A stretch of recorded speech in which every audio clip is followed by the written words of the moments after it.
Doing dental school, did they ever tell you an ideal time for a child to see the dentist for the first time? Yes, they did. They actually mentioned the age of 1, and it seems somewhat strange because at the age of 1 there's roughly a 50% chance of them having teeth or not. But it is important to look at the oral cavity and see if there are any abnormalities. And you're also educating the parent about good techniques to not have the bottle in the mouth over an extended period of time. Yes, because their teeth will be coming in a short time, and you can have that opportunity to have that conversation. And also, the child comes to the office and doesn't have anything bad happen.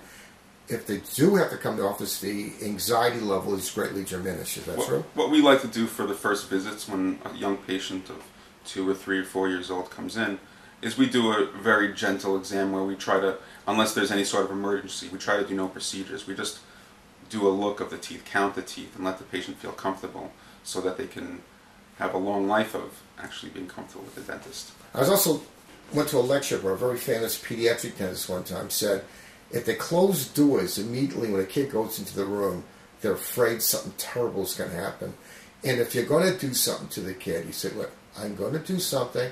There might be discomfort. If you want to cry, we won't get upset. I'm going to try to minimize it the best I can. But I'm going to tell you, there's going to be a little discomfort. An honest relationship keeps the kid trusting you down the road.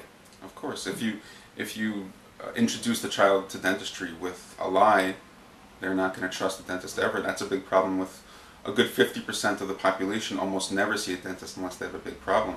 And often that, if you look into it, it's a result of having a bad experience when they were a child.